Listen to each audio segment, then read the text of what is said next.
शं वरुणः शन्नो भवत्पर्यमा शन्न इन्द्रो बृहस्पतिः शन्नो विष्णुरुक्रमः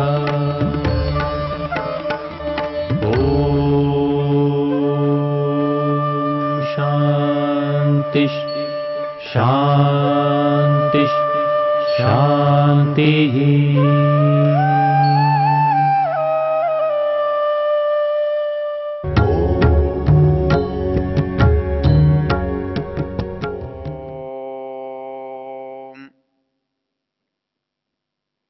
हम वेद की चर्चा कर रहे हैं, वेद मंत्रों की चर्चा कर रहे हैं और वर्तमान में ऋग्वेद के दशम मंडल के 71वें सूक्त हमारे चर्चा का विषय है, जिसको हम ज्ञान सूक्त कहते हैं। इसका ऋषि बृहस्पति है और इसका देवता ज्ञान है और इसका जो अंतिम मंत्र है 11वां मंत्र है, उसकी आज हम चर्चा करने जा रहे हैं। उस मंत्र से एक बात समझी जा सकती है कि ज्ञान का फल क्या होता है, ज्ञान का परिणाम क्या होता है। इसके लिए एक बहुत अच्छी बात आचार्य चाणक्य ने कही है कि मनुष्य को शास्त्र का ज्ञान करने से, शास्त्र का ज्ञान होने से क्या लाभ होता है। तो वो कहते हैं कि उसकी जो मनोदशा है, उसकी जो बुद्धि है, वो बहुत स्पष्ट हो जाती है। वहाँ वो लिखते हैं कि ज्ञान से एक संसार को देखने के लिए दीपक जैसा काम करता है। एक प्रकाश भगवान ने बुद्धि का जो प्रकाश दिया है, जैसे सूर्य के प्रकाश में आंख देखकर वस्तुओं को पहचानती है, वैसे ही वेद ज्ञान के प्रकाश में बुद्धि उन पदार्थों के गुण कर्मों को, हानि लाभ को, उपयोग को जानती और समझती है। तो इसके लिए उन्होंने कहा है कि ऐसा करने से, ज्ञान प्राप्त करने से क्या होता है। शास्त्र पढ़ने से, सत्संग करने से, प्रवचन सुनने से, साधना करने से, उपासना करने से क्या लाभ होता है। तो उन्होंने कहा कि सबसे बड़ा लाभ होता है व्यसनी अभ्युदय च बुद्धिम अवस्थापयति। व्यसन संस्कृत में कष्ट को कहते हैं और अभ्युदय सुख की परिस्थिति को कहते हैं, उन्नति को कहते हैं। तो वो ये कहता है व्यसनी अभ्युदय च बुद्धिम अवस्थापयति। सामान्य रूप से मनुष्य दोनों ही परिस्थितियों में अपने से बाहर हो जाता है। जब उसके पास बहुत सारे दुख आते हैं तो भी वो सामान्य से भिन्न हो जाता है। जब उसको बहुत सारी सफलताएं, सुख और समृद्धि एक साथ मिलती हैं तो भी वो अपने से बाहर हो जाता है, तब भी उसका चिंतन बढ़ जाता है। यदि वो घटता है तो उसके अंदर निराशा, हताशा, भय आदि की उपलब्धि होती है, प्राप्ति होती है। और यदि उसको अभ्युदय होता है तो अहंकार आदि दोष उसके अंदर आ जाते हैं, आ सकते हैं। तो इसलिए जो शास्त्र पढ़ता है, जो वेद का स्वाध्याय करता है, जो धार्मिक चिंतन करता है, जो उपासना करता है, जो परमेश्वर की भक्ति करता है, जो उसका सबसे बड़ा लाभ होता है वो ये है कि व्यसने अभ्युदय च बुद्धिम अवस्थापयति। मनुष्य दुख में और सुख में समान रहता है। वो सुख में भी अधिक विचलित नहीं होता है, बहुत सक्रिय नहीं होता है, और दुख में भी उसे कोई परेशानी नहीं होती है। दोनों परिस्थितियों में वो अपने को संतुलित रख पाता है, सहज रख पाता है, सामान्य अपने को बना पाता है। और दूसरी बात जो वो कहता है, प्रज्ञा वाक्य क्रिया वैशारद्यम आपादयति, अर्थात मनुष्य के अंदर सोचने की क्षमता बढ़ जाती है, बुद्धि में स्पष्टता आ जाती है, वाणी की में अभिव्यक्ति उत्तम हो जाती है। वो थोड़े शब्दों से बहुत अपनी बात को, अपने भावों को व्यक्त करने में समर्थ हो सकता है। और तीसरी चीज है, वो जब किसी काम को करना चाहता है तो बहुत अच्छे तरीके से कर सकता है, जल्दी कर सकता है। तो अच्छा और जल्दी कर सकने के लिए, थोड़े शब्दों में अपनी बात कहने के लिए, बुद्धि से बहुत जल्दी और बहुत अच्छी तरह समझने के लिए हमें अध्ययन की, वेदाध्ययन की और शास्त्रों के अध्ययन की आवश्यकता होती है। और उस अध्ययन से हमको क्या मिलता है और हम क्या करते हैं, उसकी चर्चा इस मंत्र में बहुत अच्छे शब्दों में कही गई है। ये मंत्र बहुत प्रसिद्ध है और जब जब यज्ञ का प्रसंग आता है तो इस मंत्र को उद्धृत किया जाता है। मंत्र है ऋचाम त्वः पोषमास्ते पुपुष्वान् गायत्रम तो गायति शक्वरीषु ब्रह्मा तो वदति जात विद्याम यज्ञस्य मात्राम विमिमीत उत्व। यज्ञ का एक सामान्य अर्थ जो हम जानते हैं उसको अग्निहोत्र कहते हैं। वहां तो ये चारों बातें होती ही हैं, लेकिन जब ज्ञान का प्रसंग है तो केवल अग्निहोत्र तक सीमित नहीं रहा जा सकता। यज्ञ जो है वो एक विधा है, शैली है किसी चीज को करने की। तो उसको करने के लिए जितने लोग चाहिए, जितना प्रकार चाहिए, जैसे साधन चाहिए, वो उसका नाम भी यज्ञ है। ऋषि दयानंद पढ़ने पढ़ाने को भी यज्ञ कहते हैं, उपदेश देने सुनने को भी यज्ञ कहते हैं, अग्निहोत्र करने को भी यज्ञ कहते हैं, शिल्प विद्या को प्राप्त करने और देने को भी यज्ञ कहते हैं, समाज का उपकार करने को भी वो यज्ञ कहते हैं, अर्थात परमेश्वर का चिंतन करना है उसको भी वो यज्ञ कहते हैं। तो यज्ञ का क्षेत्र बड़ा व्यापक है, बड़ा विस्तृत है। और यहाँ लिखा है कि जो यज्ञ करते हैं यज्ञ से मात्राम विमिमित उत्व, अर्थात यज्ञ की जो व्यवस्था है वो कैसे होती है। अर्थात कोई भी काम आप करोगे तो उसमें ये सब लोग चाहिए ही चाहिए। वो आप अग्निहोत्र का यज्ञ करो, चाहे पढ़ने पढ़ाने का यज्ञ करो, चाहे और किसी तरह का शिल्प का यज्ञ करो, तो ये चीजों की आवश्यकता होती है। मंत्र कहता है ऋचाम त्वः पोषमास्ते पुपुष्वान। एक ऋचाओं का गान करने वाला होता है, एक स्तुति करने वाला होता है। यहाँ स्तुति का अभिप्राय होता है जो सब कुछ जिस काम को कर रहा है उसके बारे में बहुत अच्छी तरह जानता है, उससे वो बहुत अधिक परिचित है।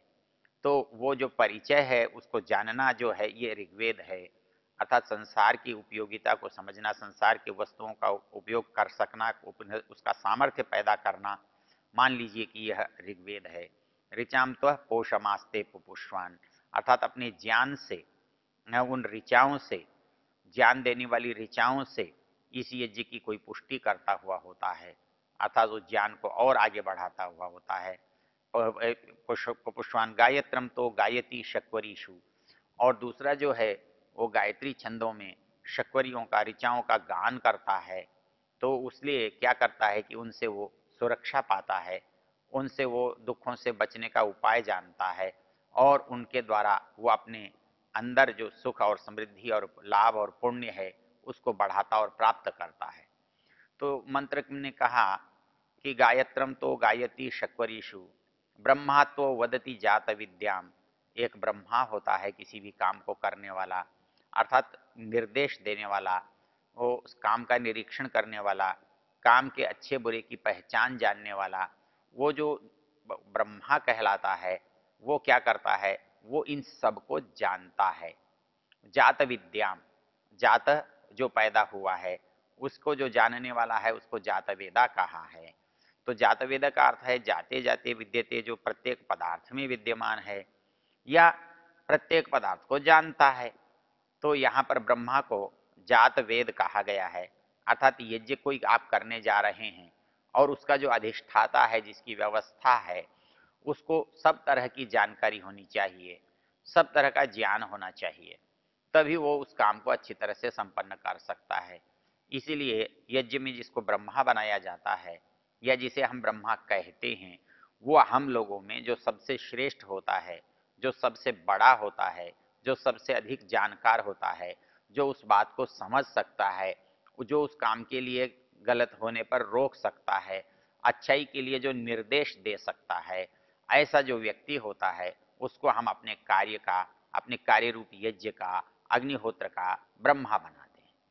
वो ब्रह्मा क्या करता है, ब्रह्मा तो वदति जात विद्याम, जो जो गलतियां होती हैं उनको वो सुधारता चलता है।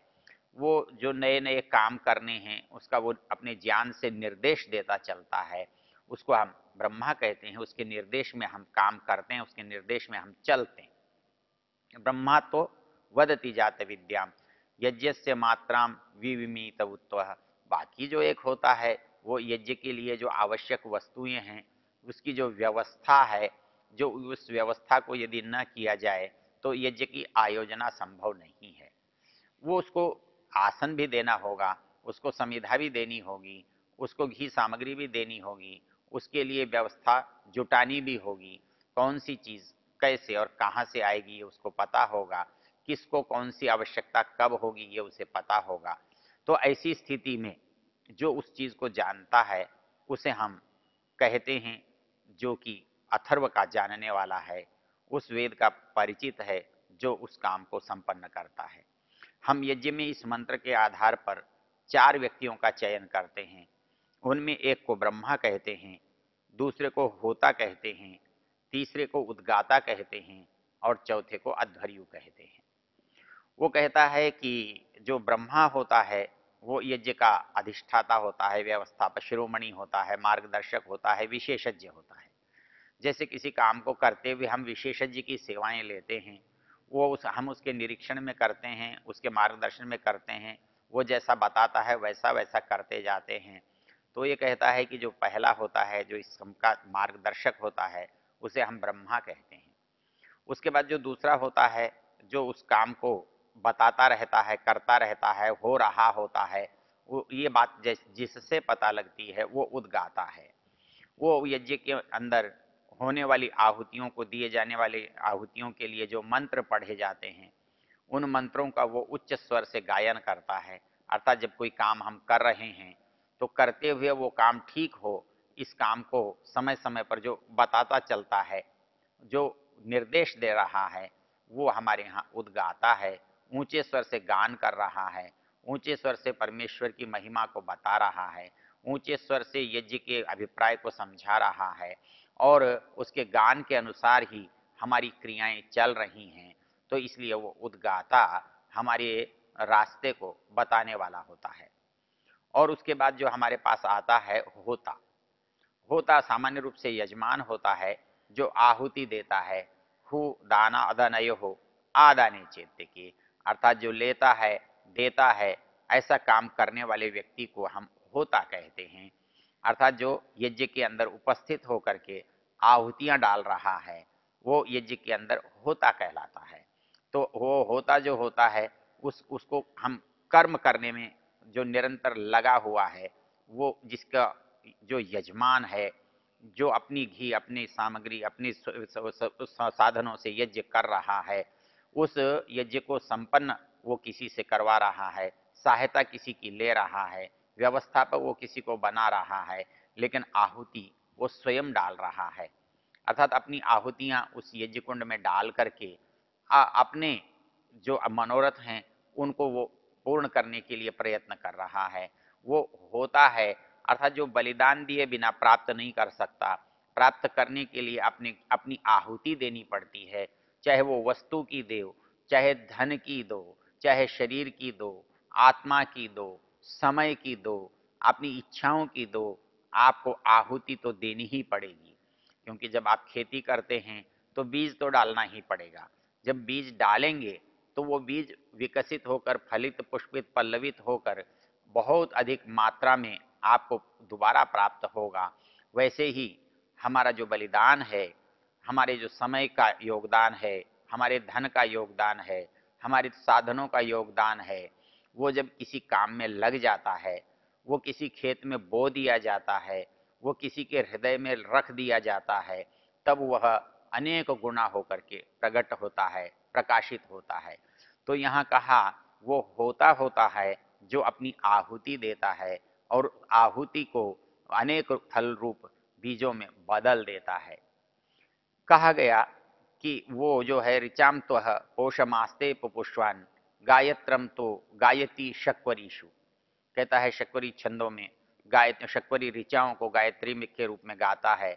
गायत्री को इसलिए गायत्री कहते हैं, गायंतम त्रायते, जो बोलता है, जो पुकारता है, जो जानता है, उसको वो बचाती है, उसकी वो रक्षा करती है, इसलिए हम उसे गायत्री कहते हैं। गायंतम, जो उसका व्यापार करता है, उसका व्यवहार करता है, उसका उपयोग करता है, उसको वो गायंतम त्रायते, उसकी रक्षा करती है। अर्थात ज्ञान से हमारी रक्षा होती है। इसलिए जो इस ज्ञान का संग्रह करता है, इस ज्ञान को पाता है, इस ज्ञान का उपयोग करता है, इस ज्ञान को बोलता और बताता है, तो उसकी अवश्य ही रक्षा होती है। इसलिए यहाँ पर उसको कहा गया है कि पहला जो है वो ब्रह्मा ऋचाम त्वः पोषमास्ते पुष्पान, जो ऋचाओं की पुष्टि करता है, अर्थात जो बात हम करने जा रहे हैं उसका वो समर्थन करता है, उसके बारे में विस्तार से बताता है, उसको मजबूत करता है जो हम कर रहे हैं, जो जानते हैं, जो करने जा रहे हैं। इसलिए वहाँ कहा ऋचाम तो पोषमास्ते पुपुष्वान, गायत्रम तो गायती शक्वरीषु, जो शक्वरी ऋचाएं हैं उनको गाता है, अर्थात उनके आच्छादन से हम सुरक्षित हो जाते हैं, उस ज्ञान से हम विघ्नों से, बाधाओं से, बुराइयों से, पाप से बच जाते हैं। तीसरा जो है वो क्या करता है, यज्ञ से मात्रा विमिमितौत्व, और उस एक और क्या करता है, ऋचाम तो पोषमास्ते पुपुष्वान, गायत्रम तो गायती शक्वरीषु, ब्रह्मा तो वदति जात विद्याम, यज्ञ से मात्रा विमिमितौत्व। एक अध्वर्यु होता है, वो अध्वर संस्कृत में यज्ञ को कहते हैं, लेकिन ये बना शब्द बड़ा विचित्र है, बड़ा रोचक है। और सामान्य रूप से जो लोग आज ये समझते हैं कि किसी भी पदार्थ से हवन किया जा सकता है, तो आप देखेंगे कोई श्मशान में यज्ञ कर रहा है, कोई नमक मिर्च की आहुति डालकर यज्ञ कर रहा है, कोई बलि दे करके यज्ञ कर रहा है, कोई जानवरों को मार करके यज्ञ कर रहा है। ये यज्ञ नहीं है, क्योंकि यहाँ पर एक बात कही गई है, यज्ञ का जो नाम है वो है अध्वर, ध्वरति हिंसा कर्मा तत्प्रतिषेध, अर्थात जो ध्वर है वो हिंसा के अर्थ में आने वाला शब्द है, इसलिए यज्ञ का नाम दिया अध्वर, जहाँ हिंसा मान्य नहीं है, जहाँ हिंसा स्वीकार्य नहीं है, जहाँ हिंसा विहित विधान नहीं है, अर्थात यहाँ जो होगा वो कैसा होगा, अहिंसक रूप होगा, अहिंसनीय होगा, उसमें हिंसा का भाव रखते हुए या हिंसा करते हुए आप यज्ञ करेंगे तो वो यज्ञ यज्ञ होगा ही नहीं। तो इस दृष्टि से कहा है कि ये अध्वर है, अर्थात जिसमें हिंसा नहीं है, और इस अध्वर को संपन्न करने का काम जिसके उत्तरदायित्व में है, जिसके जिम्मे है, जिसे सौंपा गया है, उसका नाम है अध्वर्यु, अर्थात अध्वरम युनक्ति, जो यज्ञ की योजना करता है, जो यज्ञ की योजना करता है उसे अध्वर्यु कहते हैं। अर्थात यज्ञ के अंदर जिन जिन वस्तुओं की आवश्यकता होती है उनको ठीक ठीक स्थान, ठीक ठीक समय पर, ठीक मात्रा में जो ला देता है, उपस्थित कर देता है, उसको हम अध्वर्यु कहते हैं। और ये जो अध्वर्यु है वो उसके बिना उसकी यज्ञ की योजना सफल नहीं हो सकती, इसलिए कहा अध्वरम युनक्ति। और वो अध्वर कैसा है, जिसमें कोई हिंसा की बात नहीं हो सकती, जिसमें किसी को कष्ट या दुख देने की बात नहीं हो सकती, वो तो सबके कल्याण की है, क्योंकि यज्ञ परोपकार का नाम है, यज्ञ जो है दूसरे के भले का नाम है, इसलिए यज्ञ के द्वारा किसी की हानि हो इसी कल्पना से परे की बात होती है। यदि यज्ञ करने से किसी की हानि होती है तो उतने अंश में वो यज्ञ ही नहीं होगा। इसलिए जो लोग इसमें यज्ञ में बलि देने की बात करते हैं, यज्ञ में अनुचित चीज़ों को डालने की बात करते हैं, जिनसे किसी को भी किसी भी प्रकार का नुकसान पहुंच सकता है, वो चीज़ें यज्ञ में विहित नहीं हैं। इस तरह से इस मंत्र के माध्यम से हम देखते हैं कि ज्ञान को हम जब प्राप्त करते हैं तो उसको कैसे काम में लाते हैं। कहीं हम मार्गदर्शक होकर काम में लाते हैं, कहीं व्यवस्थापक होकर काम में लाते हैं, स्वयं आहुति देकर अपने काम में लाते हैं, उसको बता करके उसको काम में लाते हैं। ये मंत्र की विशेषता है।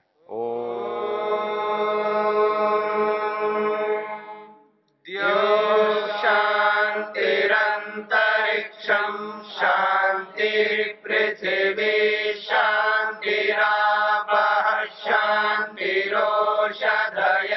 शांतिः वनस्पतयः शांतिर्विश्वे देवा शांतिर्ब्रह्म शांति सर्वं शांति शांतिरेव शांति श्यामा शांतिरेव